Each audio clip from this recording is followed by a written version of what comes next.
Buenos días.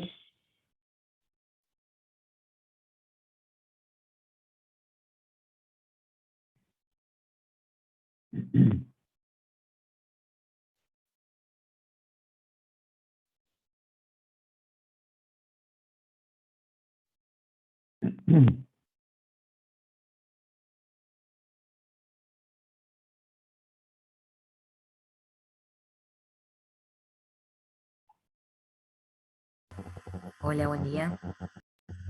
Hola, buen día. Buenos días a todas, a todos, a todes. Hola, buen día.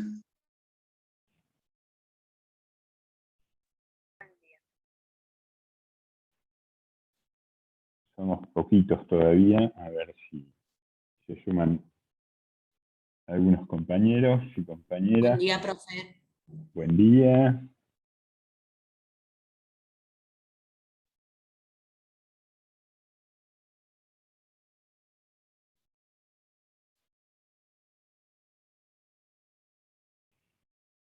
Bueno, antes de empezar, decirles que bueno, junto con el enlace donde están las consignas para el trabajo práctico, ahí hay un botón, una aplicación para que ustedes suban el archivo realizado. Recordarles que es bueno que puedan utilizar el mismo documento, por eso lo publiqué en .doc y no en PDF, para que ustedes puedan descargarlo y editarlo, es decir, colocar sus respuestas dentro del mismo documento a continuación de cada pregunta. Y recordarles que renombren, es decir, que guarden el documento con el nombre, la inicial del primer nombre de ustedes, el apellido, un guión bajo, y que diga primer parcial o parcial 1 para que yo pueda identificarlos. Recuerden que el viernes 22, es la fecha límite para subirlo a la medianoche. Así que, bueno, por ese lado, nada, reforzar un poco estas cuestiones. La clase que viene el viernes tiene que exponer el grupo 4, correcto, la biografía de Karl Marx. Nosotros seguimos avanzando en los contenidos y los objetivos de esta cursada, que de por sí está bastante recortada, es decir, hay textos que yo voy a ir citando de las cursadas, es decir, no van a entrar en los parciales, y van a ser de lectura Profe, obligatoria. Sí, lo de Karl Marx es del grupo 7 recién, que era lo de la película. Creo que seguía otro pensador. el grupo, ustedes tienen que dar la película La terminal, de... ¿correcto? Sí, No, esa. hay un grupo que tiene que dar la biografía, que es el grupo 4. Es el grupo 4 que tiene que Sí, presentar la biografía de Karl Marx. nosotros, profe. Sí. Bien, el grupo de Romina. Perfecto. Dijo el viernes 22, porque la fecha original era la que viene. El martes de la semana que viene. Ah, está bien, el 19. Listo. Igual estaba previsto que hubiera sido el martes pasado, pero venimos desfasados. Claro. Sí, por los feriados, por los asuetos y porque ya de por sí este cuatrimestre vino recortado en la cantidad de clases. Yo les decía, nosotros tenemos para esta semana la lectura de 2 textos. Uno es el texto de Robert Nisbet y el otro es el de Goran Terborn. El de Terborn no lo vamos a abordar porque la verdad es que tengo que hacer recortes y prefiero trabajar el de Nisbet. Obviamente que los que tengan que dar final de la materia, tienen que leer el texto, tienen que leer ambos textos. Para aquellos que aspiren a promocionar la materia, no va a entrar, es decir, no van a ser, el de Goran Terborn no va a ser un texto que entre. Yo no les voy a preguntar en los parciales, en el segundo parcial, preguntas referidas al texto de Terborn. Pero bueno, por algún lado tenemos que recortar para ajustarnos un poco al calendario. La clase pasada vi que las compañeras eran todas compañeras, no había ningún varón en el grupo, si mal no recuerdo. Ya subieron la presentación de Rousseau. Ese muro va quedando muy, muy bonito. Ustedes pueden hacer comentarios, comentar los trabajos de los compañeros si quieren. Esto es como una gran red social del curso. Pueden agregar sus comentarios como yo los he agregado. Yo les subí hace un rato la grabación de la clase del martes. Y les voy a subir ahora, apenas termine la clase, un cuadro comparativo entre Hobbes, Locke y Rousseau. En función de algunas variables, en función de algunas características en las cuales estos tres autores se diferencian. Recuerden que cuando veíamos el texto de Norberto Bobbio, que es un comentarista, que es un analista de la filosofía justnaturalista, un estudioso, ha sido un gran estudioso de las ideas del justnaturalismo. Bobbio comienza describiendo lo que es el modelo hobbesiano, ¿no? que inaugura de alguna manera la escuela justnaturalista. Esta descomposición entre el estado de naturaleza y la sociedad civil, y lo define como un modelo dicotómico, ¿no? O estamos en estado de naturaleza o estamos en sociedad civil, no se puede estar en los dos al mismo tiempo.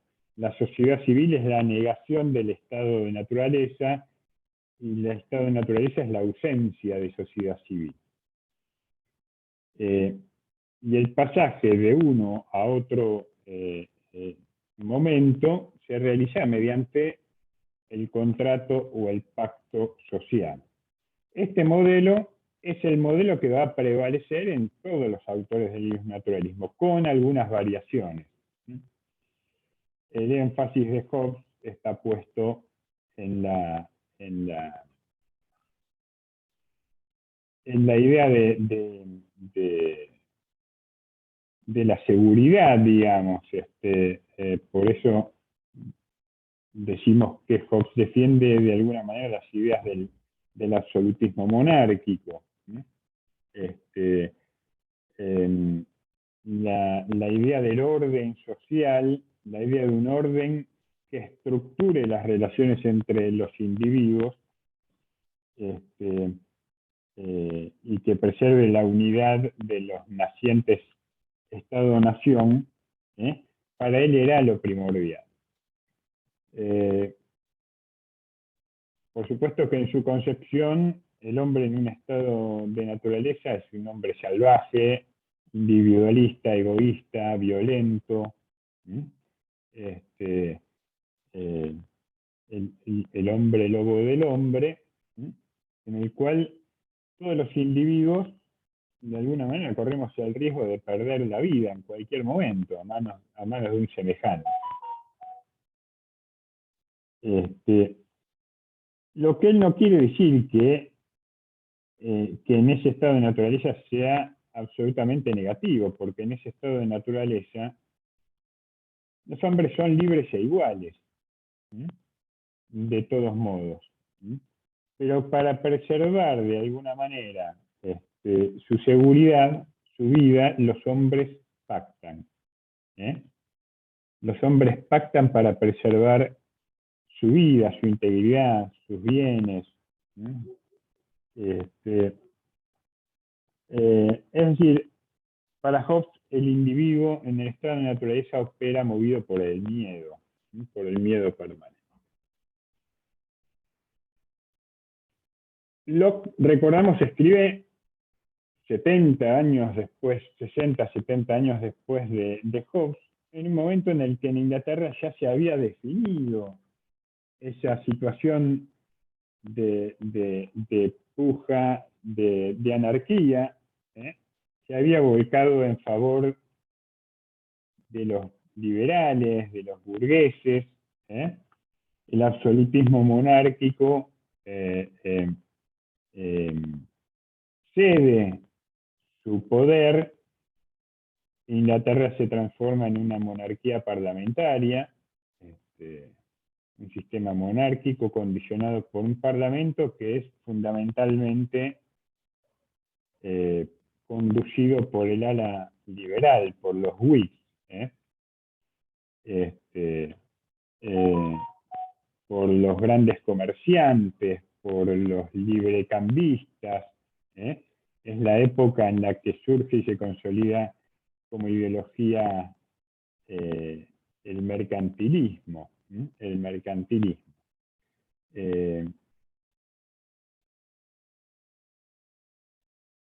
Y vamos a ver que Rousseau, que es un poco posterior a John Locke, bueno, Rousseau, obviamente Locke, su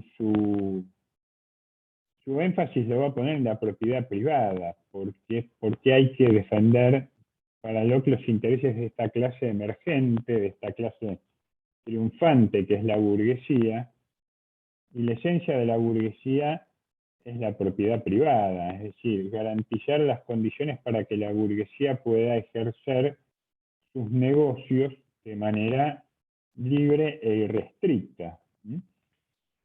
Por eso esta oposición también entre el absolutismo de Hobbes y el liberalismo de Locke tiene que ver con alejar al Estado, de alguna manera, de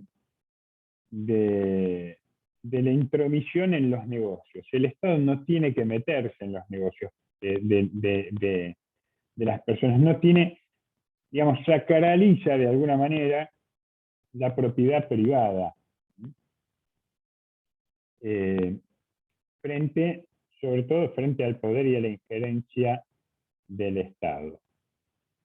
Rousseau se va a diferenciar de Hobbes en tanto en cuanto su modelo de individuo en el estado de naturaleza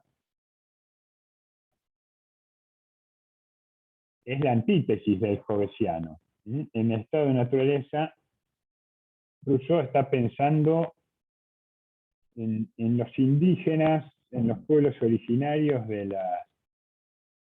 las nuevas colonias europeas en América, ¿no? Su idea es la idea del buen salvaje. El buen salvaje es ese individuo inocente, puro, pristino, que vive en armonía con su entorno natural, que vive en armonía con los otros individuos, que tiene cierto grado de sociabilidad, pero dice, en algún momento aparece la sociedad, y sobre todo él identifica la aparición de la sociedad con la invención de la propiedad privada. Que cuando alguien por primera vez plantó bandera y cercó su terreno y dijo, esto es mío, dice, ahí empezaron los problemas para la humanidad. Hubo una suerte de lo que hace, de alguna manera, la sociedad, es desvirtuar, terminar desvirtuando ese estado de naturaleza. La sociedad es una continuidad natural del estado de naturaleza, pero también para Rousseau es un desvío, es una desnaturalización de ese estado de naturaleza. Ahí la familia empieza a cumplir un rol para Rousseau como muy represivo del individuo. La educación, la escuela tienen esa finalidad y terminan corrompiendo al individuo, dicen, terminan corrompiendo al ser humano. De modo que para él, en realidad la oposición al estado de naturaleza es la sociedad civil. Por eso él dice hay que tener un paso superador, que es el de implementar la voluntad general, hacer que prevalezca la voluntad general. La voluntad o el interés general, va a decir Rousseau, no es, ni siquiera es el interés de la mayoría, ni siquiera es el interés de todos, o tampoco, va a decir, es la suma de los intereses de cada uno de los individuos. Hay un interés colectivo, una voluntad general que tiene que imponerse sobre los intereses individuales o los intereses de los grupos particulares. Eso es la voluntad general.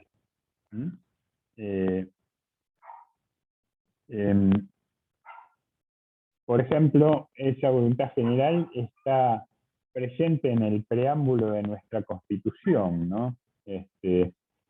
Nos, los representantes del pueblo de la nación argentina reunidos en Congreso General Constituyente por elección y voluntad de los pueblos que la componen, etcétera, etcétera, etcétera. Es decir, hay una voluntad colectiva, hay un interés colectivo que tiene que ser defendido incluso contra algunos intereses individuales e intereses particulares. Me remito a un ejemplo reciente, ¿no? Un proyecto de ley claramente identificado con un interés general, con una voluntad general, como fue la ley de etiquetado. ¿Alguien sabe qué es la ley de etiquetado? ¿Qué pasó con eso? ¿Alguien leyó en los diarios?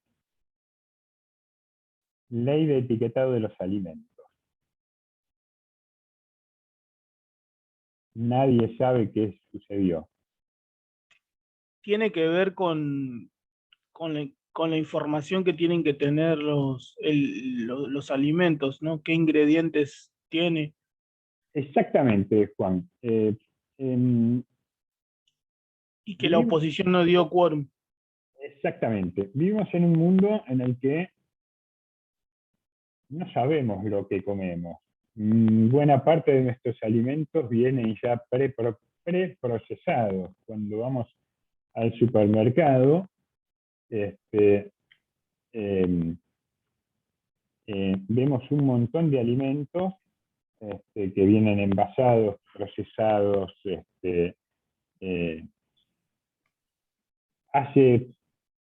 creo que hace 3 o 4 meses leí una nota en un periódico en el que, por ejemplo, la empresa Nestlé, no Nestlé Argentina, la sede central de la empresa Nestlé, que es una multinacional con sede en Suiza, se filtraron unos documentos internos de la empresa Nestlé que daban cuenta que Nestlé sabe que más del 60%, escuchen bien, más del 60% de los alimentos que produce Nestlé son nocivos para la salud. Son nocivos para la salud. Piensen ustedes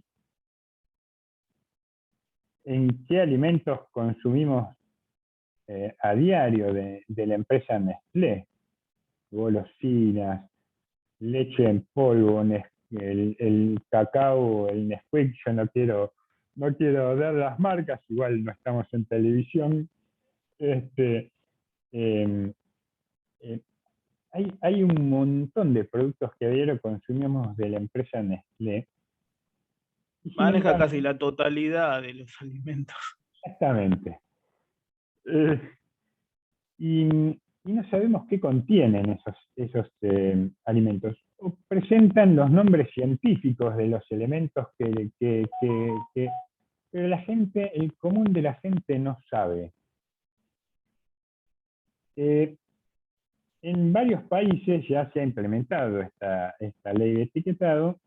En Argentina, este proyecto decía que los alimentos deben tener en el frente de sus envases, donde aparece el nombre del producto, la marca, en el frente de los envases, distintos tipos de etiquetas según las propiedades nutricionales que tiene, pero también según las propiedades nocivas.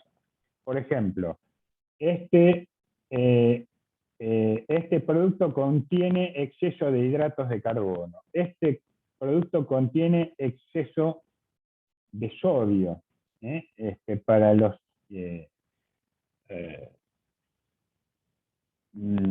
que sufren hipertensión es fundamental, ¿no? Hay un montón de productos que son altos en sodio y uno no sabe. Este producto contiene exceso de grasas trans.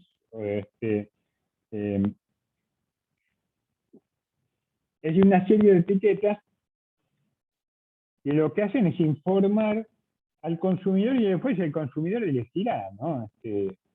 Como ha sucedido con los cigarrillos, ¿no? En un momento, el problema de salud pública respecto del consumo del tabaco fue tal que la presión social hizo que las propias tabacaleras tuvieran que incluir dentro de las etiquetas de las marquillas, decir, fumar produce cáncer, y poner imágenes alusivas a eso, ¿no? Es decir, fumar produce cáncer, y el cáncer produce consecuencias desastrosas para la salud y lleva, en última instancia, a una muerte prematura.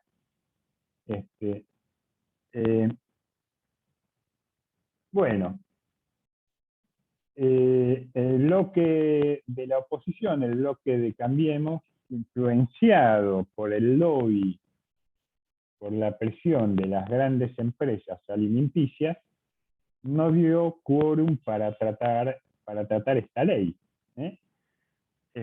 No había mucha vuelta que darle. Quiero decir, la ley decía esto, artículo más, artículo menos, obliga a las empresas de alimentos a etiquetar los alimentos en función del daño que producen a la salud.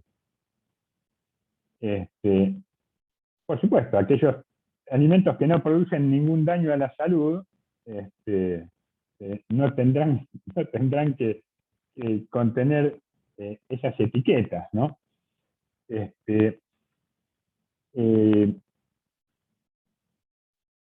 Hago un paréntesis, una digresión, pero hace muchos años ya me tocó hacer un trabajo de procesamiento didáctico para unos cursos de educación a distancia del personal de SENASA, del Servicio Nacional de Seguridad Agroalimentaria.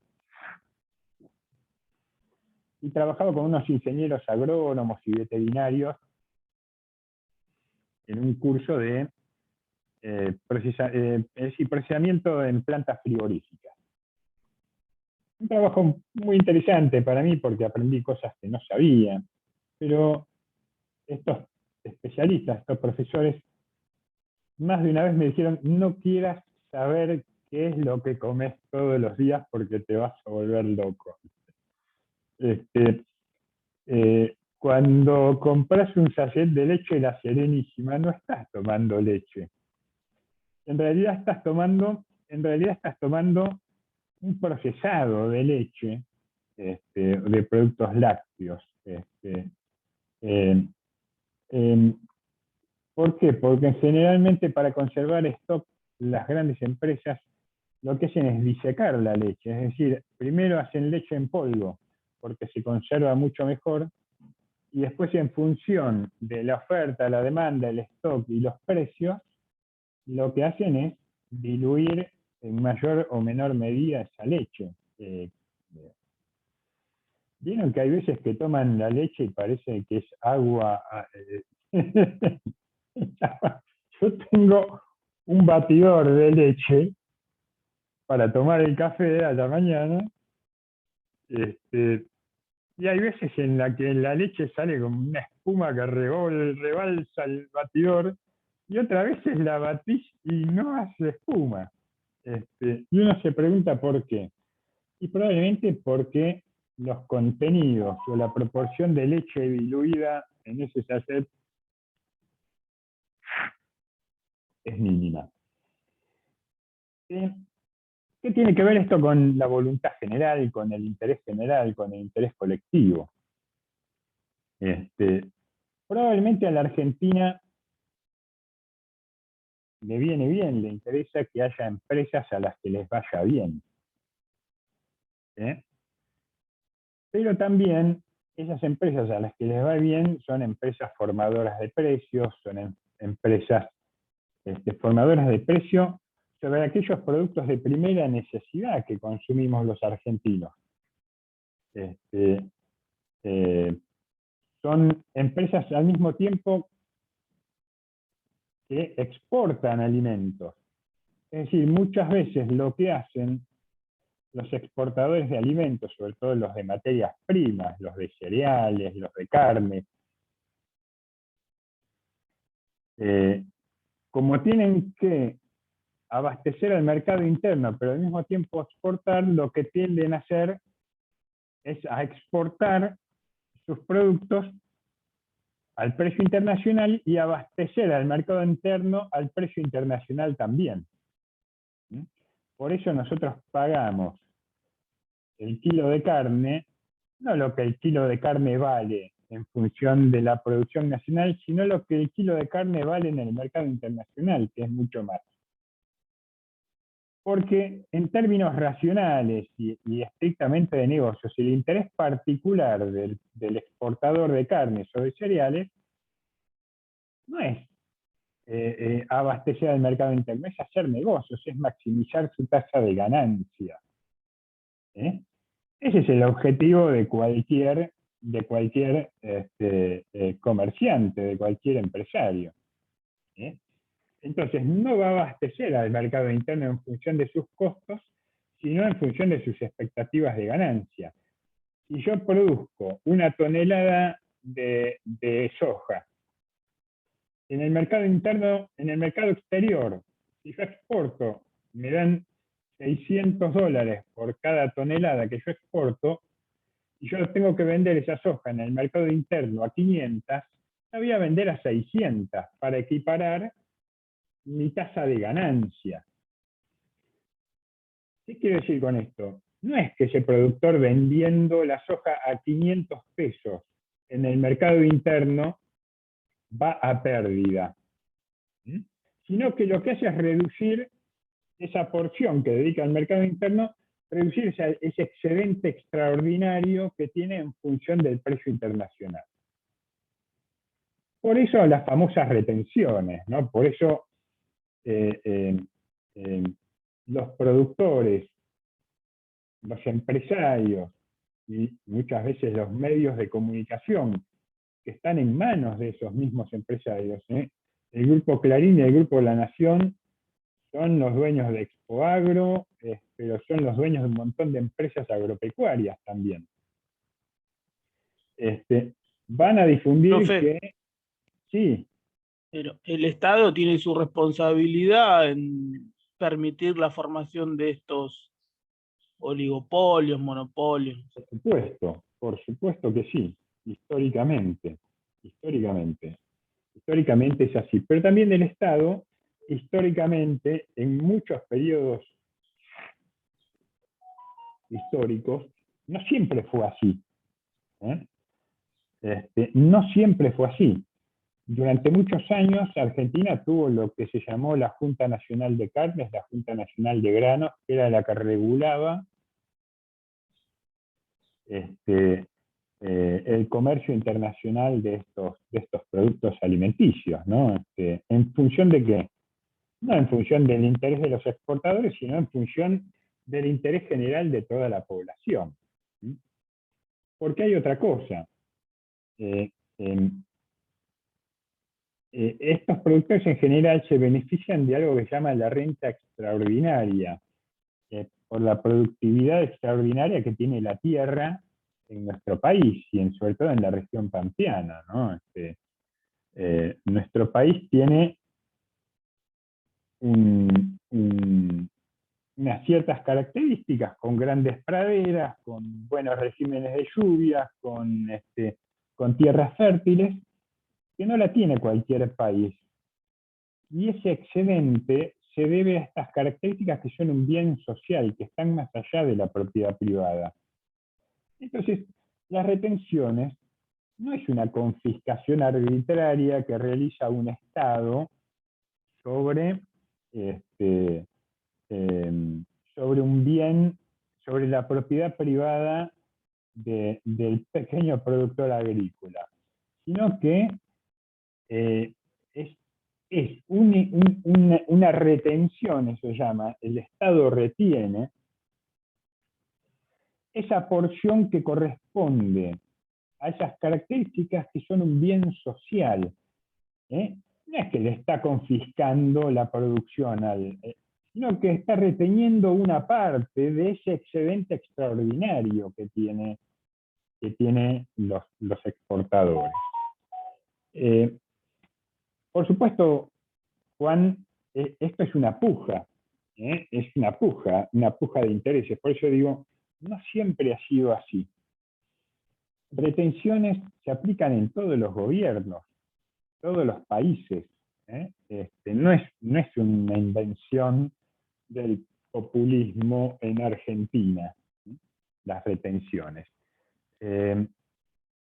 ¿Por qué? Porque además ese dinero, que generalmente son dólares, porque los exportadores exportan en dólares, le vienen muy bien a la Argentina ¿para qué? Para reorientar sus políticas de desarrollo. Argentina, hoy, para el despegue de la economía, necesita generar empleo, y el empleo no se genera solo, se genera con actividad económica, se genera con inversión. El campo no genera empleo, el campo expulsa empleo, porque el campo se ha tecnificado muchísimo, el campo se maneja solo. Un productor con 500 hectáreas de campo tiene 3 o 4 máquinas automatizadas que funcionan con GPS,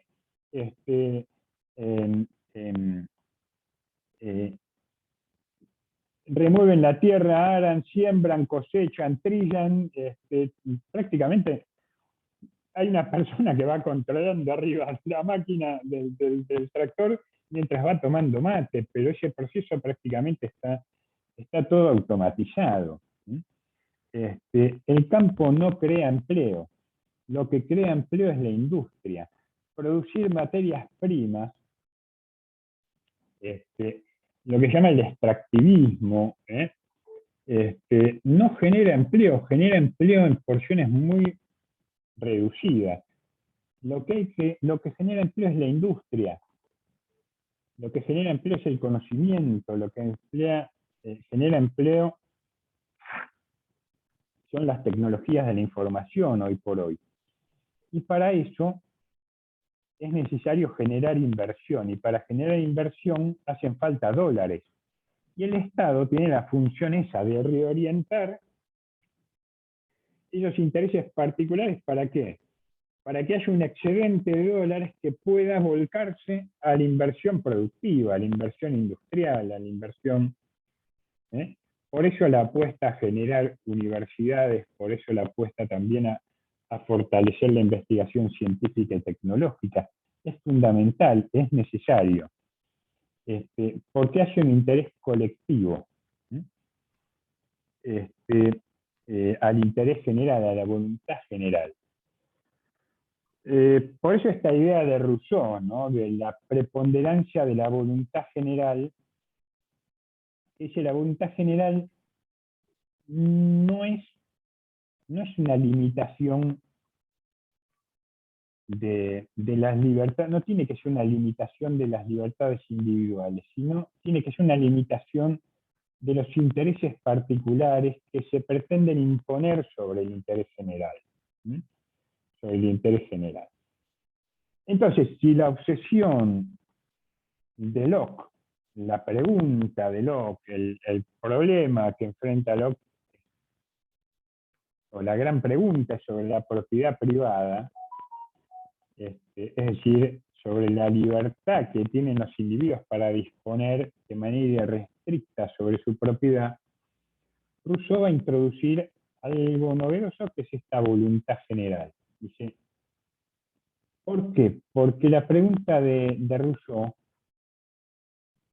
tiene que ver con esta pregunta de cómo se equilibran, cómo van de la mano la libertad y la igualdad. Cómo van de la mano la libertad y la igualdad. Yo no tuve oportunidad de ver el debate, que fue anteayer, creo, entre los candidatos a diputados de la ciudad de Buenos Aires, entre los que estaba Milei, estaba Vidal, la ex orgullosamente bonaerense gobernadora, que ahora es orgullosamente porteña, Rodrigo Santoro, un ex radical alfonsinista devenido un kirchnerista, a mi criterio un gran cuadro político, a mi criterio, obviamente.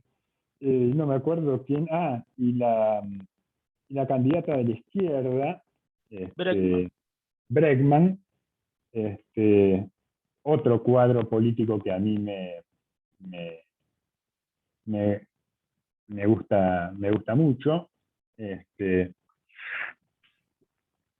una gran militante por los derechos humanos, una abogada muy comprometida. ¿Cómo, Juan? Es brillante Bregman. Brillante, sí. Un gran cuadro político. Y Milei defiende esto, ¿no?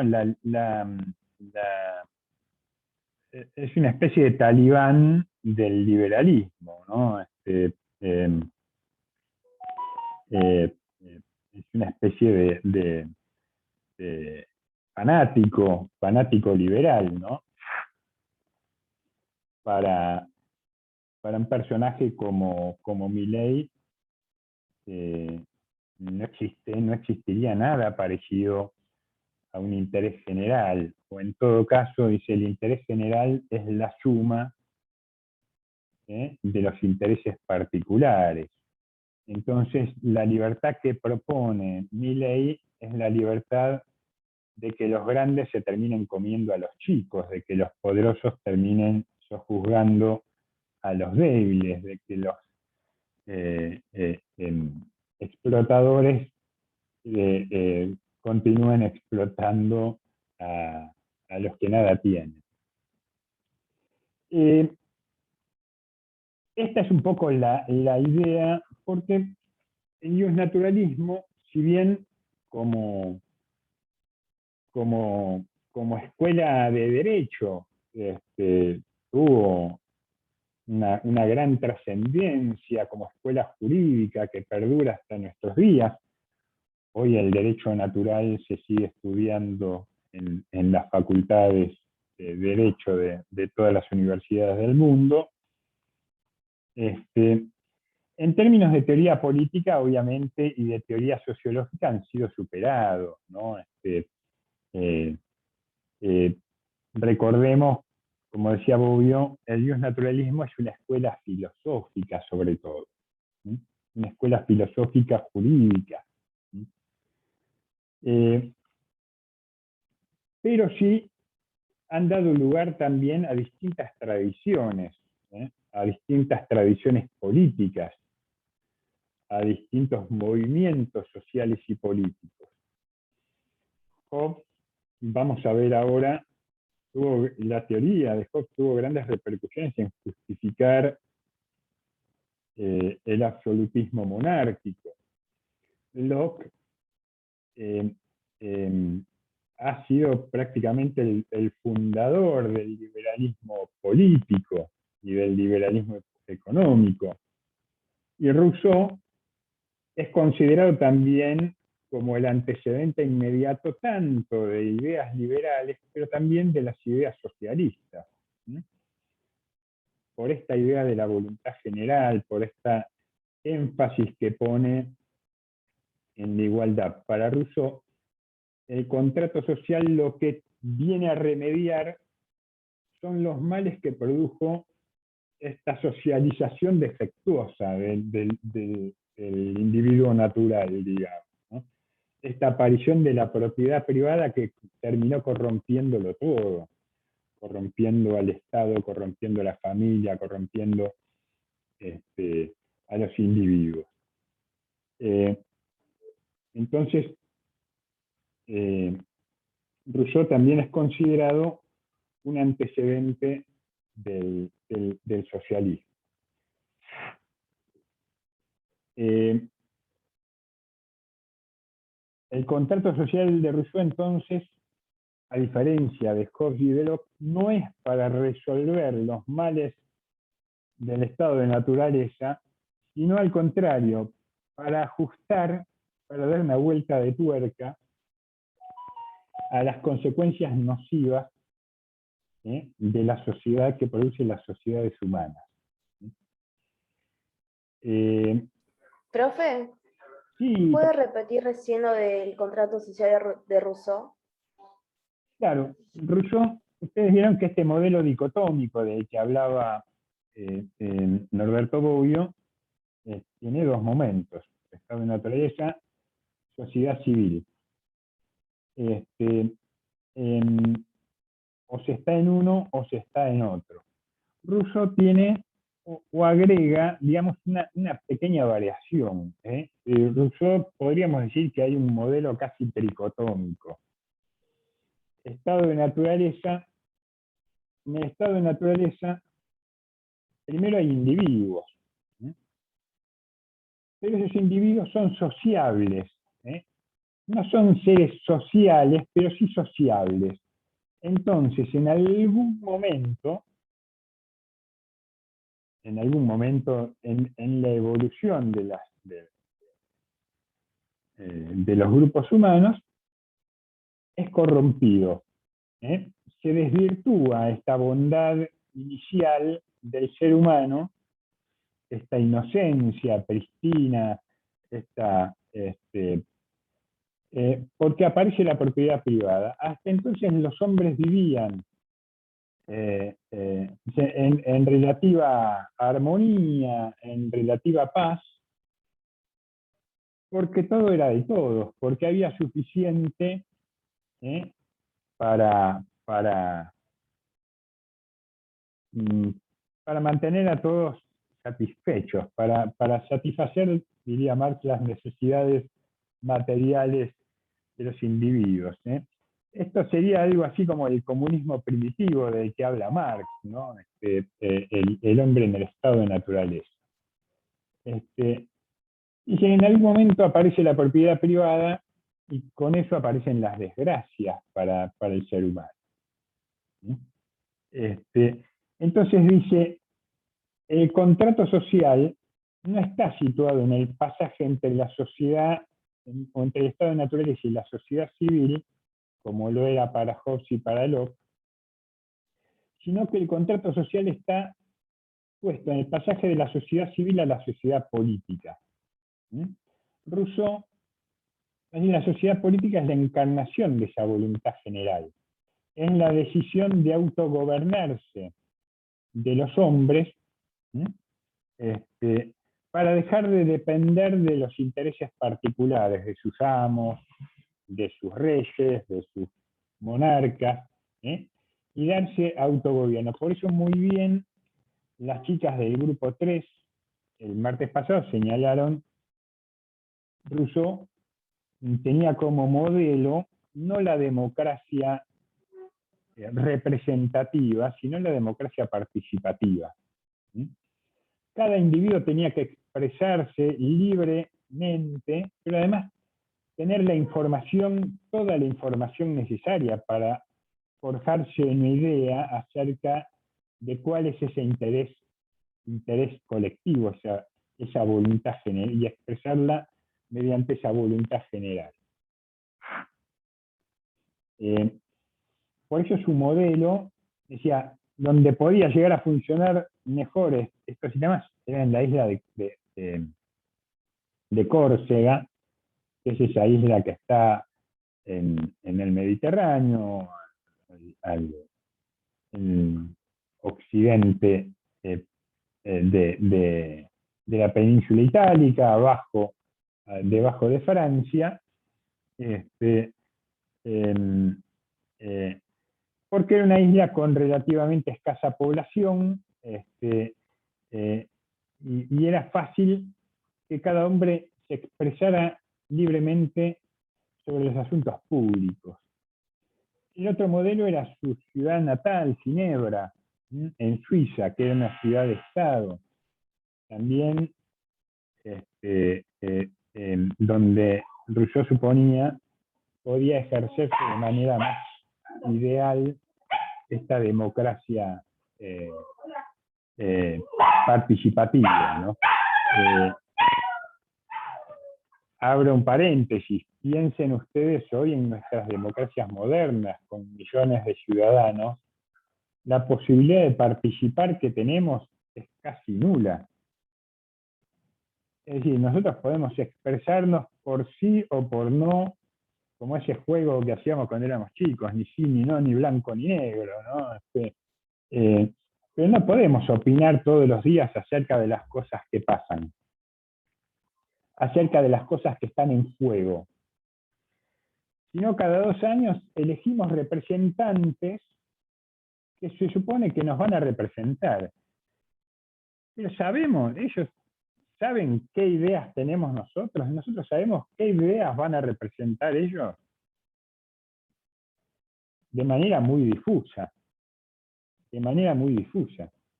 Por eso el rol preponderante que tienen los medios de comunicación, los medios masivos de comunicación y las redes sociales en nuestra época. Porque son los que deberían permitir que los ciudadanos pudiéramos ejercer de manera consciente, aguarden un segundo.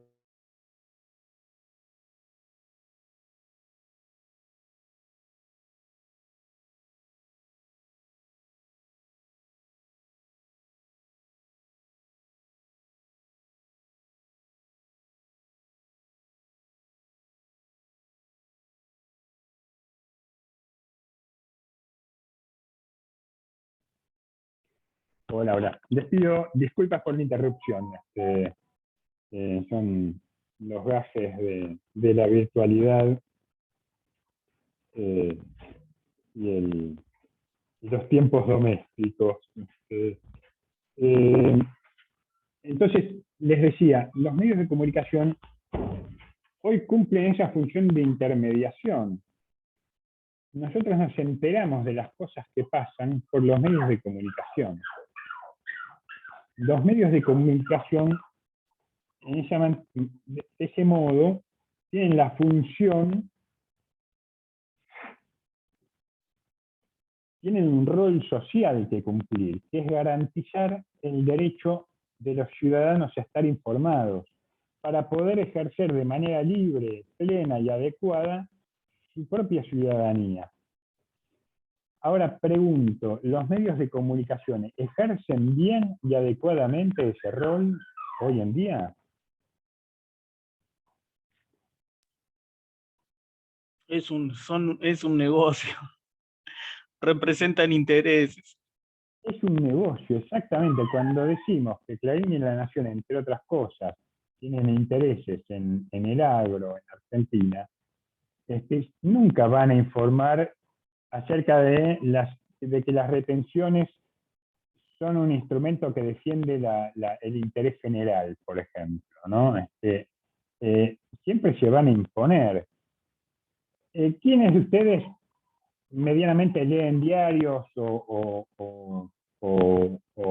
escuchan el noticiero alguna vez a la semana? ¿O se enteran por las redes sociales? Pero digo, muy pocos de ustedes estaban enterados de la ley de etiquetado. Muy pocos de Yo ustedes estaban... sigo medios de comunicación y leo lo que no todo lo que más o menos me interesa. Exactamente, exactamente, porque tampoco podemos estar todo el tiempo, lamentablemente, ¿no? No podemos dedicar todo el tiempo a estar informados. Tenemos que trabajar, tenemos que producir, tenemos que atender a nuestras familias, pero también necesitamos saber qué es lo que pasa. Si no nos enteramos que hay una ley de etiquetado, o que hay un proyecto de ley de etiquetado de los alimentos, que fue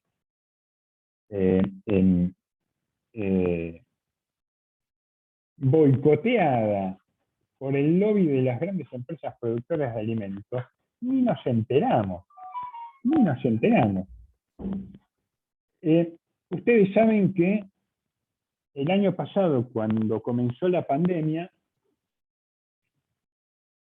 hubo un decreto del gobierno para declarar a las telecomunicaciones, a las comunicaciones móviles y a Internet como un derecho humano. Y en tanto derecho humano como objeto de regulación estatal. ¿Para qué? Para evitar que los oligopolios que controlan las redes de comunicación impongan precios abusivos. Se supone que en medio de la pandemia, en un mundo o en una sociedad en la que no están reguladas las telecomunicaciones, hay una porción de la sociedad que se queda fuera porque no tiene acceso, porque las tarifas son muy caras, porque, y todos lo sabemos cuánto cuesta comprar un celular, sabemos cuánto cuesta pagar una tarifa mensual con un paquete de datos relativamente útil, digamos. Y en un contexto de pandemia, hay un montón de alumnos que si no tienen acceso se quedan afuera del sistema, se quedan afuera de la información, no están conectados, pierden los lazos sociales, pierden la escolaridad, entre muchas otras cosas. Ese decreto impone lo que llama una tarifa social, ¿no? Es decir, tiene que haber una tarifa social mínima por debajo de la cual no pueda quedar excluido ningún ciudadano. Una tarifa, un paquete de datos accesible, ya sea de conexión por cable, de internet móvil, de telefonía móvil. Hace más de un año que salió ese decreto. ¿Ustedes estaban enterados? Pregunto. Yo lo de la tarifa social sabía porque lo habían puesto para la SUBE también. Y bueno, hace poco me enteré que había también una tarifa social de gas. O sea, yo entrando al CIU, me apareció varios datos sobre la tarifa social y todo eso. Exactamente. Igual ese decreto hoy está suspendido por un recurso de amparo presentado por las propias empresas de telecomunicaciones, entre las cuales obviamente que está Clarín. Clarín es la dueña de Telecom, de Movistar, de Cablevisión, y de un montón de otras empresas que proveen internet y telefonía móvil. Por La Nación, que es un grupo también ligado obviamente al diario La Nación, a Macri, porque el canal La Nación Plus, buena parte del capital accionario fue comprado por Macri, por el propio Macri, pero también La Nación tiene buena parte del paquete accionario de Telecom, así como Clarín, el de Telefónica, de Movistar. Entonces, ¿por qué no nos enteramos de estas cosas? ¿Por qué no nos enteramos de que hay una tarifa social que no está pudiendo ser aplicada porque las propias empresas impusieron recursos de amparo y se encontraron jueces amigos que dan lugar a esos recursos de amparo que suspenden la aplicación de esas normas? ¿Por qué creen que no nos enteramos? Porque los medios están involucrados en esos negocios. Solamente te enterás por otros medios autogestivos. Exactamente. Vivimos en un mundo en el que el insumo básico para ejercer la ciudadanía está concentrado en muy pocas manos. Es decir, el insumo básico para que nosotros podamos ejercer de manera libre nuestra función soberana como pueblo soberano, como ciudadanos libres y conscientes, la información, la producción y la circulación de la información está en manos de unas pocas empresas, de unas pocas empresas, que filtran, que seleccionan, cuando no hacen circular directamente noticias falsas, noticias falsas, adrede. Digo, este es un dilema hoy por hoy, que de alguna manera lo preveía ya en su momento don Juan Jacobo, incluso antes de que se inventara siquiera el telégrafo. Avisoraba la complejidad creciente de estas nacientes sociedades capitalistas. Y decía, ¿cómo es posible ejercer esa ciudadanía, formar parte de esa voluntad general, si no estamos informados lo suficientemente sobre los asuntos públicos? Dice, es en el ágora, es en el debate, es en el encuentro cara a cara, y para eso las sociedades a gobernar tienen que ser relativamente pequeñas, reducidas en el espacio, en el territorio. Por eso las repúblicas ideales para Rousseau eran Ginebra, eran Córcega, no estos estados-nación a escala Leviatán como suponía Hobbes, ¿no? Lamentablemente, hoy por hoy vivimos en estos estados-nación, nuestros sistemas de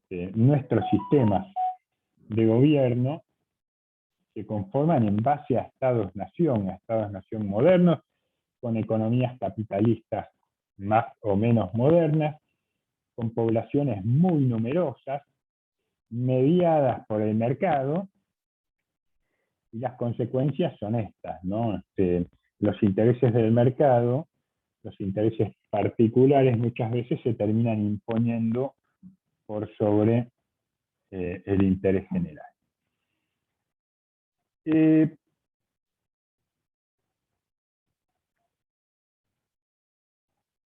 ¿Cómo sigue esto? Yo les voy a dejar entonces una comparativa, un cuadro, una tabla comparativa entre el pensamiento de estos tres autores, pero acá vamos a dar vuelta un poco la página, ¿ya? Y vamos a dejar atrás a los filósofos del naturalismo para ver qué es lo que viene. Y lo que viene es la sociología clásica. ¿Mm? Son las primeras formulaciones de un nuevo campo en las ciencias sociales, donde ya empezaron a primar antes la ciencia política, donde ya se había formado un núcleo de conocimiento que daba forma a las ciencias económicas, a la economía política. Y la tercera disciplina, como vimos hace un par de clases con Sonia Bengoechea, que aparece, es la sociología. Y acá entramos de alguna manera a meternos con el texto de Nisbet. El texto de Nisbet puede parecer a priori ciertamente complejo porque hace referencia a hechos históricos de los que tenemos por ahí un conocimiento vago. Así que yo voy a tratar de sistematizar un poco estas cuestiones para tratar de ubicarnos en el espacio y en el tiempo que dieron origen al pensamiento sociológico. Aguarden un segundo, voy a compartir la pantalla.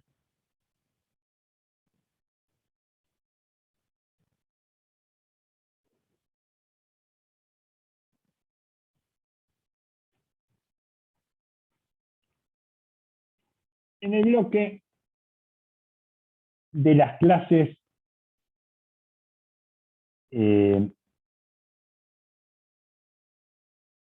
14 y 15, la formación del pensamiento sociológico en el campus virtual, si ustedes pueden ingresar. Yo voy a compartir ahora la pantalla. Hay una presentación que yo hice a partir de unos apuntes, de un esquema, de una sistematización que hice en un cuaderno y la digitalicé y le fui agregando algunos enlaces, algunos comentarios, algunos complementos. Si ustedes cliquean en mostrar los elementos interactivos, les va a destacar esos elementos en este esquema. Son enlaces a contenidos ampliatorios.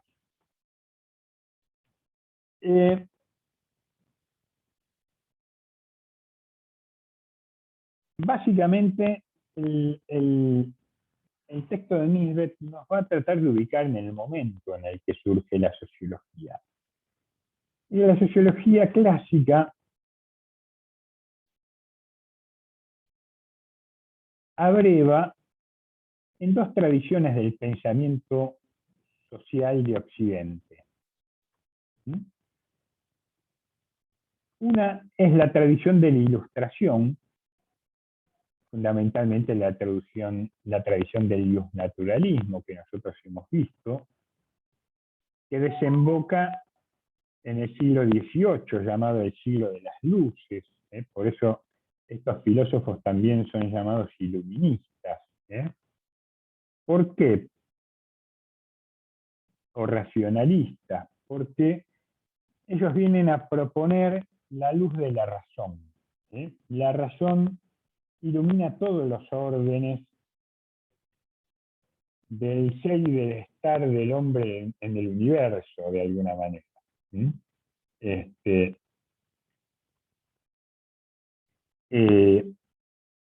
Esta filosofía de la ilustración, que no se termina con Hobbes, Locke y Rousseau, sino que tiene derivaciones políticas muy fuertes, continuidades políticas en lo que llamó los enciclopedistas, D'Alembert, en los grandes revolucionarios como Robespierre, en la Revolución Francesa, en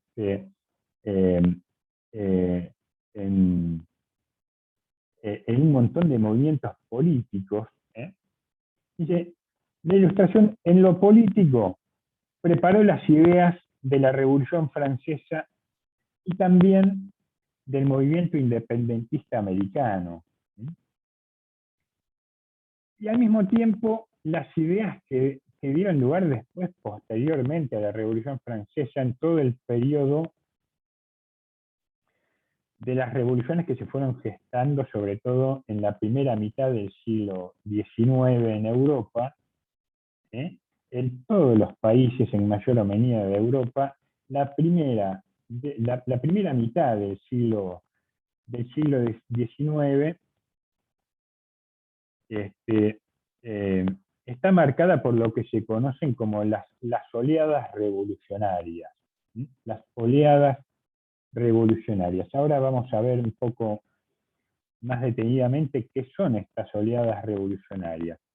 Pero expresan de alguna manera una tensión, una continuidad de las tensiones que marca la Revolución Francesa.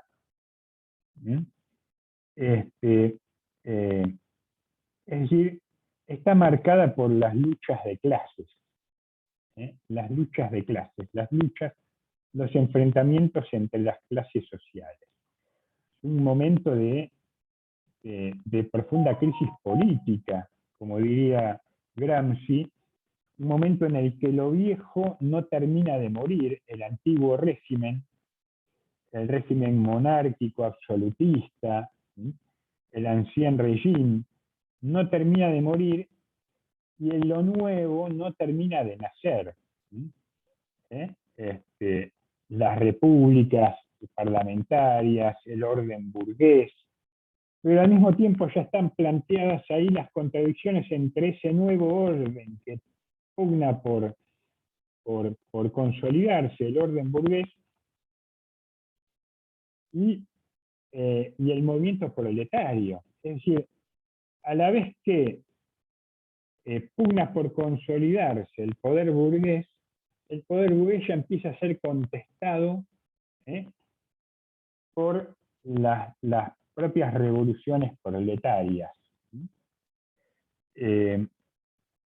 Esto sucede en la primera mitad del siglo XIX, mientras se desarrolla vertiginosamente la revolución industrial, sobre todo, la primera revolución industrial, sobre todo en Inglaterra, pero también en Francia, en la parte occidental de Alemania,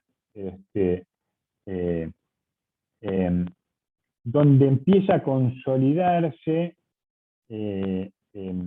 la fábrica como unidad privilegiada de producción de este capitalismo industrial, donde empieza a aparecer claramente la explotación del trabajo asalariado como el sistema predominante, y donde empieza a consolidarse también, en cierto modo, una autoconciencia, una autoorganización de los sectores paulatina, progresiva, de los sectores subordinados, principalmente del proletariado, de los trabajadores asalariados.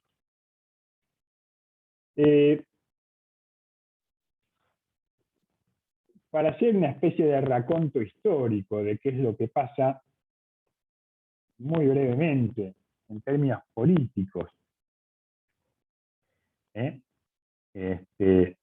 las consecuencias que tiene la ilustración en la filosofía de la ilustración y el impacto que tiene en esta primera mitad del siglo XIX,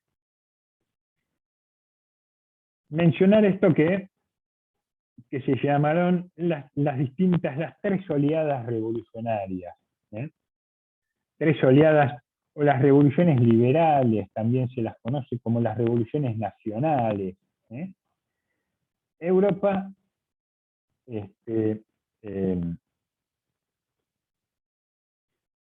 cuando cae el poder de Napoleón, cuando cae el imperio napoleónico, el mapa que queda en Europa es un mosaico muy, muy diversificado de estados, gobiernos, naciones, grupos lingüísticos,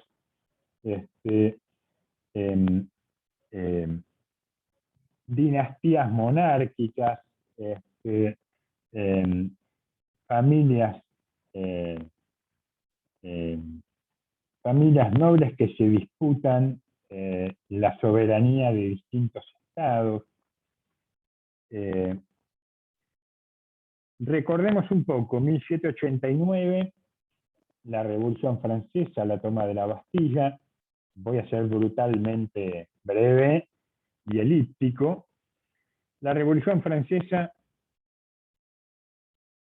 tiene un periodo de duración de casi, por así decirlo, 15 años, en la que se suceden distintos tipos de gobiernos, pero la forma más conocida es la Asamblea Nacional.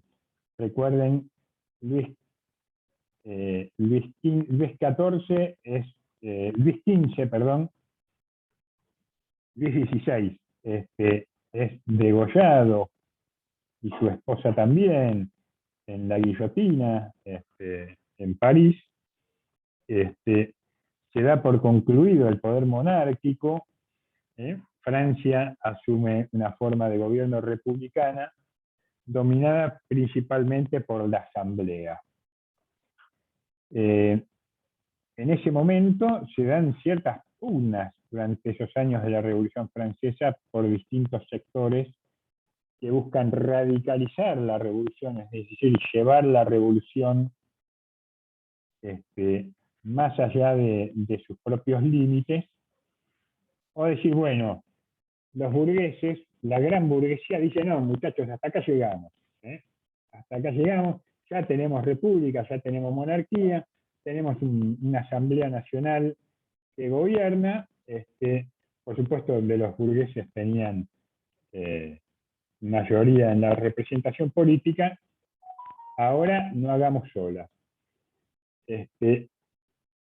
Pero hay otros sectores, los campesinos, la pequeña burguesía, los sectores proletarios, que dicen, no, ahora queremos vivir mejor nosotros. Nosotros no hicimos la revolución para que los burgueses tomen el poder, sino para que compartamos el poder. Es decir, las revoluciones siempre se realizan o se llevan adelante mediante una alianza de clases, mediante una alianza de sectores que están subordinados. El sector triunfante de la Revolución Francesa, en última instancia, es la alta burguesía.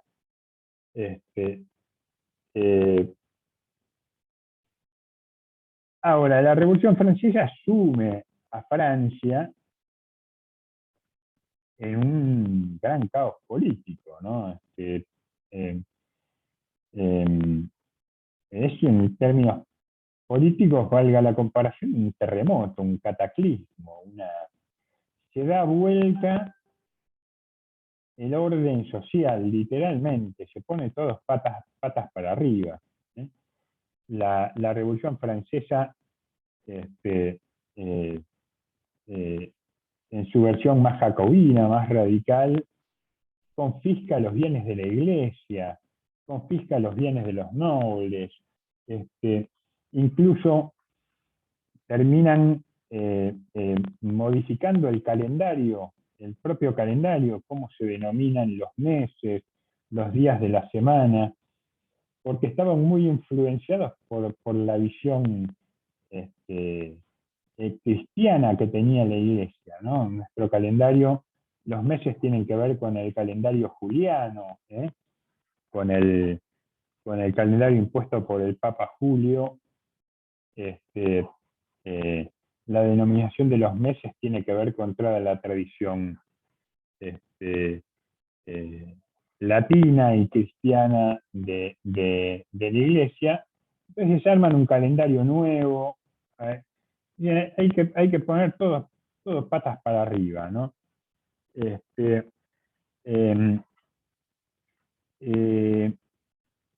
es un periodo de una gran violencia social,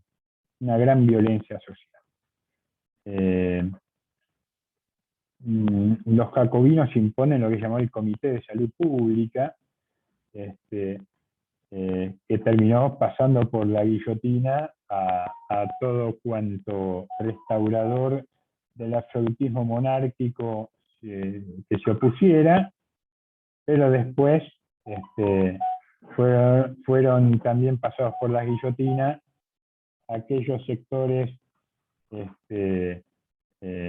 más populistas o populares, y después todos aquellos que presentaron algún tipo de objeción o voluntad de oponerse a alguna medida en particular.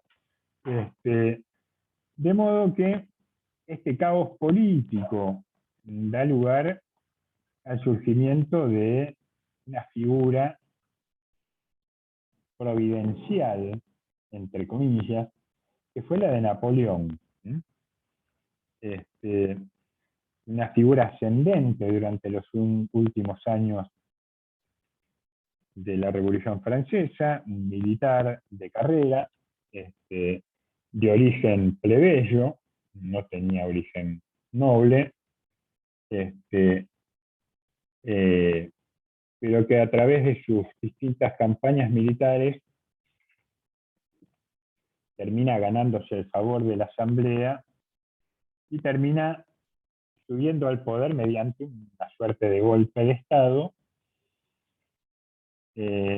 Más o menos sabemos qué es lo que hizo Napoleón a lo largo de 15 años, entre más o menos 1800 y 1815, que es cuando pierde el poder definitivamente. Napoleón termina conquistando prácticamente toda Europa, buena parte del norte de África, Egipto. Es decir, Napoleón es una suerte de émulo de Alejandro Magno, ¿no? Son los grandes conquistadores, Alejandro Magno, Darío, Julio César, Napoleón, son considerados los grandes forjadores de los grandes imperios, ¿no? Napoleón tenía obviamente un genio militar, un gran estratega, termina conquistando paulatinamente toda Europa.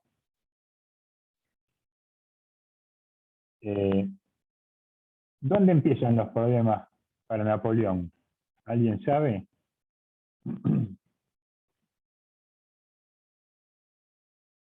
Igual que para Hitler en la Segunda Guerra Mundial. Dicen que Rusia es la tumba de los grandes imperios. Napoleón prepara su campaña final, el único territorio en Europa donde Napoleón no había podido conquistar, además de Inglaterra, era Rusia. Igual que Hitler poco más de 100 años después. Igual que Hitler poco más de 100 años después Napoleón va a encontrar prácticamente su final en la gran resistencia de los rusos con el auxilio del clima ruso. Así como yo la vez pasada les decía, la Armada Invencible, que en las épocas de Hobbes hizo temblar a la madre de Hobbes y adelantó el parto, esa armada española que iba a conquistar Inglaterra, y pereció bajo una gran tormenta en el Canal de la Mancha. El crudo invierno ruso diezmó a las tropas de Napoleón, que estaban ya a las puertas de la ciudad de Moscú. Terminó diezmando al ejército napoleónico, interrumpiendo sus cadenas de suministros. Buena parte del ejército, de los integrantes del ejército napoleónico, murieron congelados, murieron de hambre en esa campaña, que significó el inicio del fin del Imperio Napoleónico. Después el golpe final se lo terminó dando el almirante Nelson en la batalla de Waterloo, en la batalla naval de Waterloo.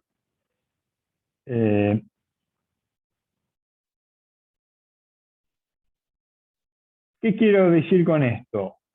Luego de la Revolución Francesa, el Imperio Napoleónico, si bien impone un poder imperial sobre Europa, también lleva sobre Europa difunde en Europa las ideas de la Ilustración. Napoleón no era un monárquico, Napoleón no era un defensor del antiguo régimen, Napoleón era un emperador. Si bien él busca instaurar su propia dinastía, podríamos decir que Napoleón, en términos ideológicos, en términos políticos, también era un heredero de la Ilustración. Es decir, la paradoja es que el imperio napoleónico, a medida que se expande, también lleva en sus entrañas estas ideas que se expanden por todo el continente europeo. Entonces, esta filosofía de la Ilustración, si ustedes cliquean en el enlace, van a ver una breve definición de lo que ha sido la Ilustración, el iluminismo, como nuevo modo de entender las cosas en el campo filosófico, y someter a una crítica demoledora a las antiguas representaciones del mundo, sobre todo influenciadas por el pensamiento religioso. Tienen una influencia muy grande en la Revolución Francesa, y al mismo tiempo el ejército napoleónico expande esas ideas iluministas por Europa, también se terminan expandiendo por nuestro continente, por el continente americano, dando lugar a los movimientos revolucionarios independentistas en América.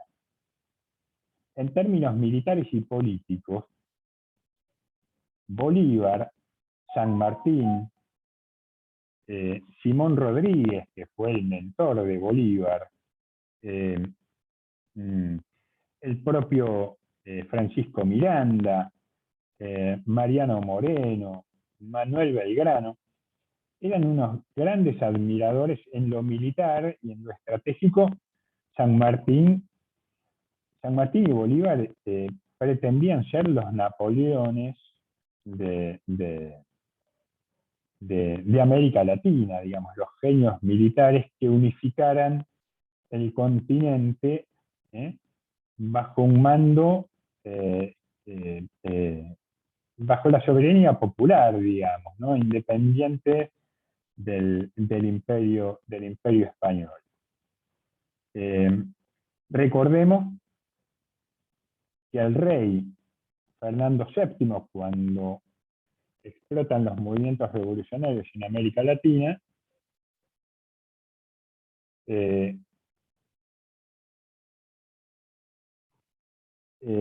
cae prisionero del ejército napoleónico, ¿no? Fernando VII es preso junto a su padre, y en su lugar asume la corona española el hermano menor de Napoleón, José Bonaparte, que los españoles lo llamaban Pepe Botella, porque parecía que era bastante aficionado a los tragos. Pepe Botella, o José Bonaparte, ocupa el lugar de Napoleón, y esto da lugar a que se expandan de alguna manera las ideas iluministas en América a través de los independentistas, porque dicen, fíjense, el razonamiento que hacen los revolucionarios en América Latina. La soberanía de los reyes, como va a decir Rousseau, por ejemplo, ya no deviene del poder divino. No es Dios el que le otorga la soberanía a los reyes. No es que los reyes gobiernan por voluntad divina, sino que gobiernan por voluntad popular. El poder deviene del pueblo. Entonces, si el rey ya no gobierna, porque está imposibilitado de gobernar, ese poder recae en el pueblo. Recuerden ustedes lo que se llamó el movimiento de las juntas en España, mientras el rey Fernando VII estaba preso de Napoleón.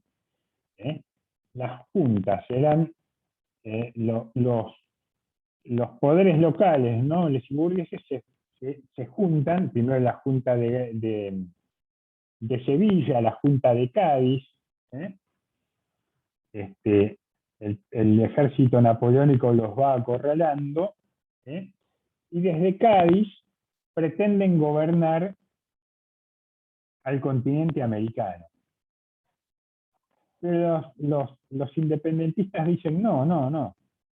A nosotros no nos va a gobernar ninguna junta en nombre del rey, porque si el rey está impedido de gobernar, esa soberanía vuelve al pueblo. Entonces tenemos el derecho de autogobernarnos. Tenemos el derecho de autogobernarnos. Por eso la Semana de Mayo, en 1810, entre los debates que se dan esos días en el Cabildo Abierto, tienen que ver con esto. La soberanía vuelve al pueblo. La soberanía vuelve al pueblo. Esta es la importancia que tiene también la filosofía de la Ilustración. Da nuevos argumentos.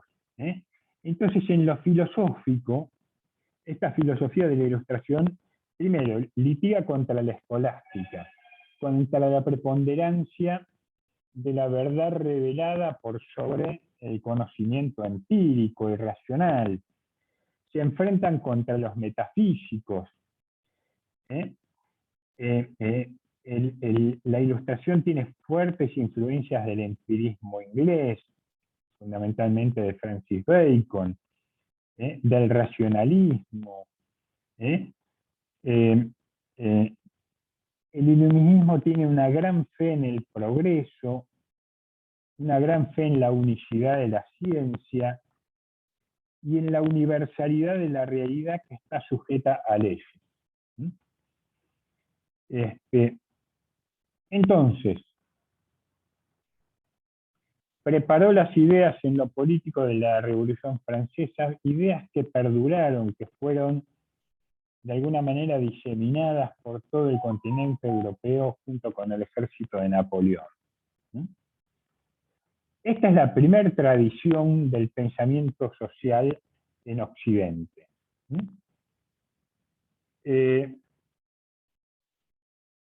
La segunda gran tradición es la contrailustración. Es decir, un movimiento contrario al de la ilustración, generalmente dado por este rechazo al caos que se produce en lo político, sobre todo con la Revolución Francesa. A este mundo patas para arriba, a esto nuevo que no termina de nacer y lo viejo que no termina de morir, la contrailustración dice hay que consolidar un nuevo orden, ya sea restaurando el viejo orden, como dicen los románticos, por ejemplo, o los conservadores, o el conservadurismo, o ya sea proponiendo un orden nuevo, como va a suponer el positivismo. Dicen, pero lo que la contrailustración va a poner énfasis es en el orden social, en la falta de orden. La oposición a las ideas centrales de la Ilustración es muy vieja, digamos. Incluso estas ideas se originan previas a la Revolución Francesa. Uno de los primeros filósofos que expone estas ideas contrailustradoras, discute con Hobbes, discute con Locke, fue el filósofo italiano Giambattista Vico, que produjo su obra sin dejar discípulos, un pensador único, digamos, y que incluso fue prácticamente desconocido para los filósofos de la Ilustración, pero que es retomado después, en todo caso, por Max Weber, que es quien podemos decir que cierra el ciclo de la contrailustración en el campo de la sociología, y al mismo tiempo Weber fue el primer traductor al alemán de la obra de Vico. Vico también es considerado el padre del historicismo, digamos, ¿no? Él, al contrario de los filósofos de la Ilustración, que creían en la unicidad de la ciencia, dice, Vico va a decir,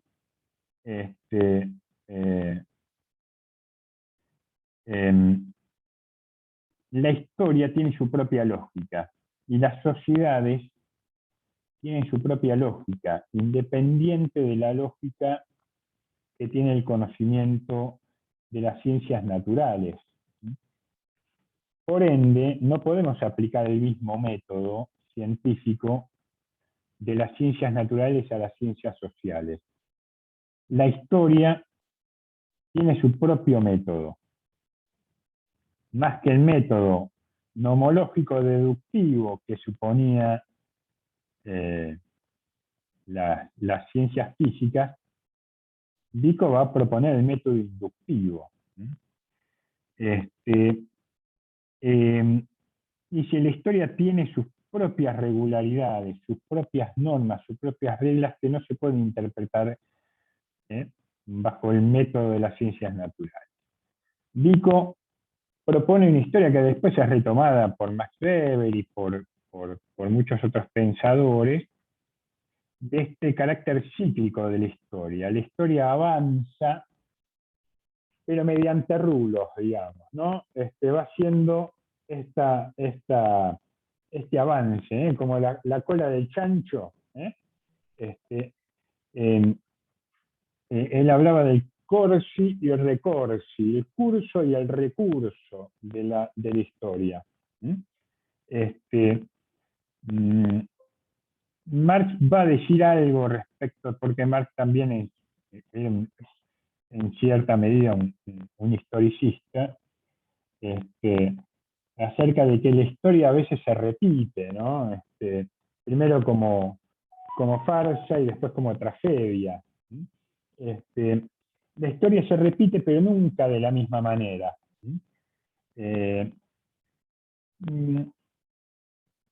Entonces Vico no creía en la existencia de una sola ciencia, creía que los hombres solo podían conocer parcialmente aquello que había sido creado por ellos.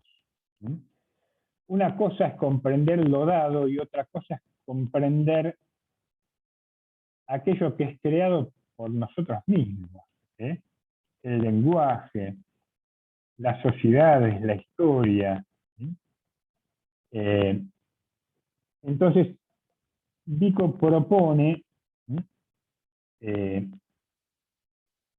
otro método para comprender las ciencias sociales, que tiene que ver más que nada con la atribución de sentido. Las sociedades se pueden comprender mediante la atribución de sentido a las acciones que los propios individuos les otorgan. ¿Cuál es el sentido que los propios individuos le otorgan a sus acciones? La atribución de sentido, de significado, a los fenómenos sociales, culturales. Entonces, la función del historiador, del cientista social para Vico y para los historicistas, en última instancia, va a ser desentrañar el sentido que estos individuos le asignan a sus propias acciones. Y van a decir también, junto con los románticos, que la razón tiene sus propios límites para entender la realidad social.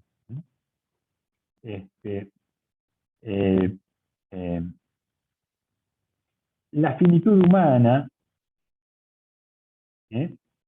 a contrario de la omnipotencia divina, o de la infinitud divina, la inconmensurabilidad del mundo hace que la razón tenga sus límites. La razón no puede entenderlo todo. No puede comprender, no se puede comprender, porque la capacidad de entendimiento del ser humano es limitada, mientras que la realidad es infinita. Esta va a ser la base de la metodología y de la epistemología weberiana, mucho tiempo después, del historicismo weberiano. La realidad no puede ser comprendida cabalmente y solamente mediante la razón. Bueno, hay algunos continuadores, si bien no discípulos, de Vico, que van instaurando lo que se llamó la escuela historicista alemana, porque principalmente fueron los alemanes, Hamann, Herder. Hamann decía: Dios es un poeta, no un matemático. Entonces no se puede comprender el mundo social de manera matemática en el sentido como las ciencias naturales o la física estudia el universo. Herder decía o resaltaba el carácter individual de una sociedad, el carácter individual de una cultura, de un periodo histórico, de una tradición literaria. Hay que estudiar estas particularidades de cada época, y estas particularidades están dadas por cómo los seres humanos interactúan construyendo sentido. Es decir, hay una crítica al universalismo presente en la tradición científica. No me voy a extender más. Yo les recomiendo que estos enlaces que yo pongo acá no son accesorios, pero están ubicados para dar sentido a lo que está sintetizado en este esquema, en este gráfico. Dentro del movimiento de la contrailustración, movimiento que se da fundamentalmente a lo largo del siglo XIX, además del historicismo y del romanticismo,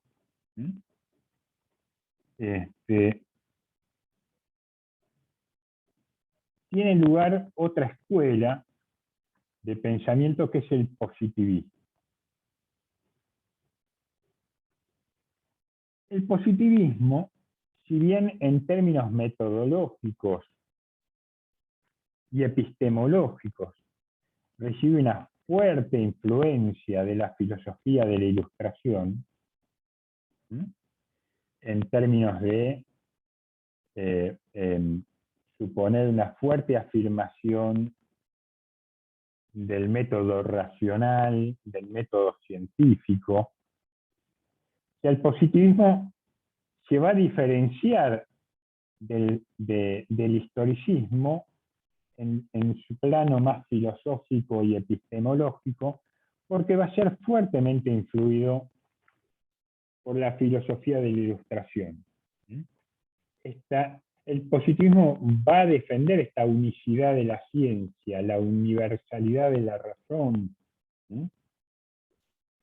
la importancia del pensamiento científico, el modelo de las ciencias naturales,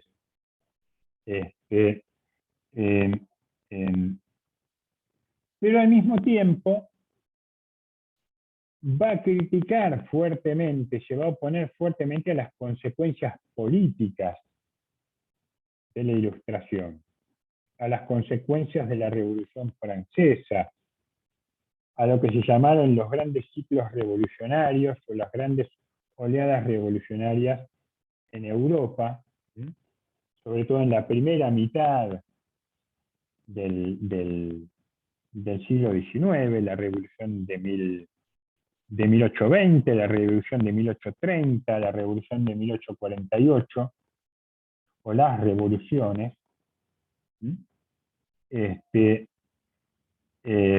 es un periodo en el que todavía lo viejo no termina de morir y lo nuevo no termina de nacer.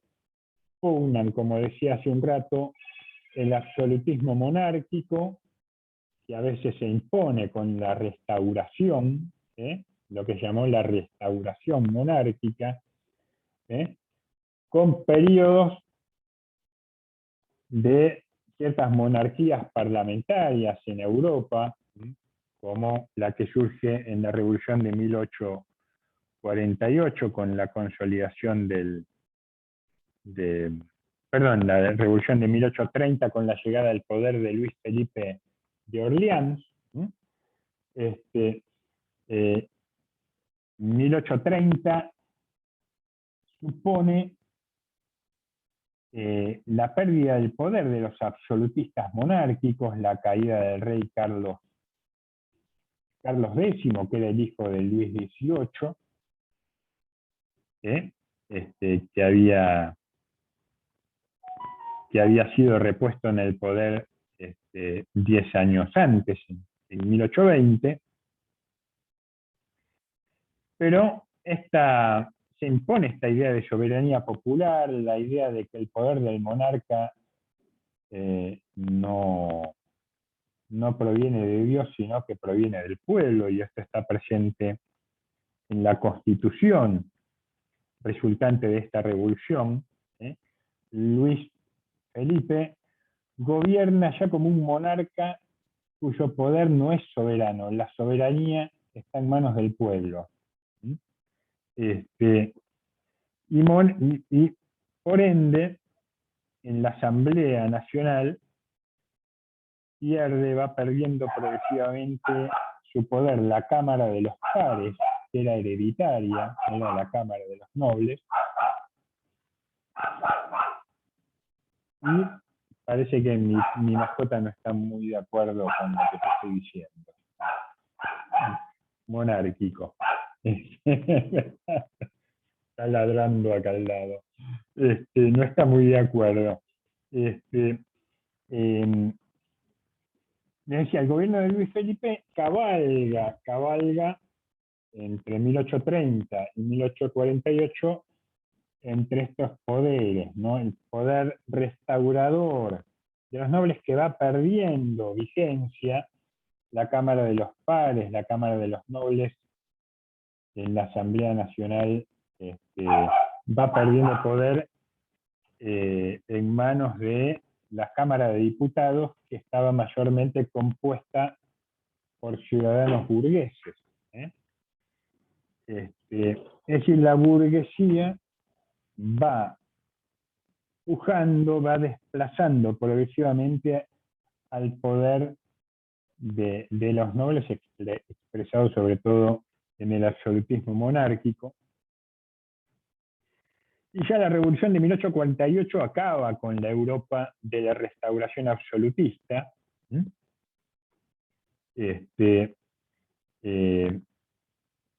Hay dos momentos en la Revolución del 48 en Francia. Primero es lo que se llamó la Revolución de Febrero, que es una alianza de la pequeña burguesía y del proletariado, de los sectores populares, contra la gran burguesía, contra el poder de la gran burguesía. Y ya en la Revolución de Junio, la pequeña y la gran burguesía se unen para ponerle límites a las demandas y a los reclamos de las clases proletarias. Bien. En última instancia, como dijo alguien, toda revolución siempre, en algún sentido, es una revolución traicionada. En 1848 ya queda claro, incluso para Marx escribe mucho sobre la revolución de 1848, porque la revolución del 48 es de alguna manera el gran debut político de las clases proletarias. Aparece en escena el socialismo como fuerza política, el comunismo, la internacional socialista, y ya la pequeña y la gran burguesía unifican su poder, su alianza, para oponerse a los reclamos de la emergente clase proletaria. A los reclamos de la emergente clase proletaria. ¿Qué reclamaban la emergente clase proletaria? Las luchas obreras, ¿no? Mejores condiciones laborales, mejoras en el salario, poder descansar el sábado y el domingo, la jornada laboral de 8 horas, periodos de vacaciones, todo lo que nosotros conocemos como las conquistas obreras, en esa época todavía eran una utopía. El gran fenómeno, digamos, después del que derivan estas luchas, varias décadas después, va a ser la Comuna de París, en 1871, que es la primera vez que se da un gobierno proletario, ¿no? Que hay una revolución triunfante, aunque más no sea por un breve periodo. En la Comuna de París, donde por primera vez el socialismo, el proletario, en el marco de la derrota de Francia en la revolución con Prusia, en la guerra franco-prusiana, la ciudad de París es la única que resiste los embates del ejército prusiano, no se rinde. El gobierno de Napoleón III se rinde frente al poder del emperador prusiano Guillermo I. El gobierno de París, a través de su primer ministro, se traslada a Versalles, se traslada de París a Versalles, muy condicionado, obviamente, después de la rendición, pero la ciudad de París sigue resistiendo y se da un autogobierno proletario. Durante ese periodo, se efectúa una gran reforma en las leyes, en los modos de organización popular, en los derechos sociales, que Marx lo termina tomando, proponiendo como modelo de lo que él llama la instauración de la dictadura del proletariado. Es decir, el primer momento revolucionario por el cual se va a instaurar el socialismo, sobre todo en Europa. De modo que estos movimientos, en lo que se da esta puja entre la ilustración y la contrailustración, son los movimientos también que se dan a principios, en la primera mitad, pero también que continúan durante casi todo el siglo XIX,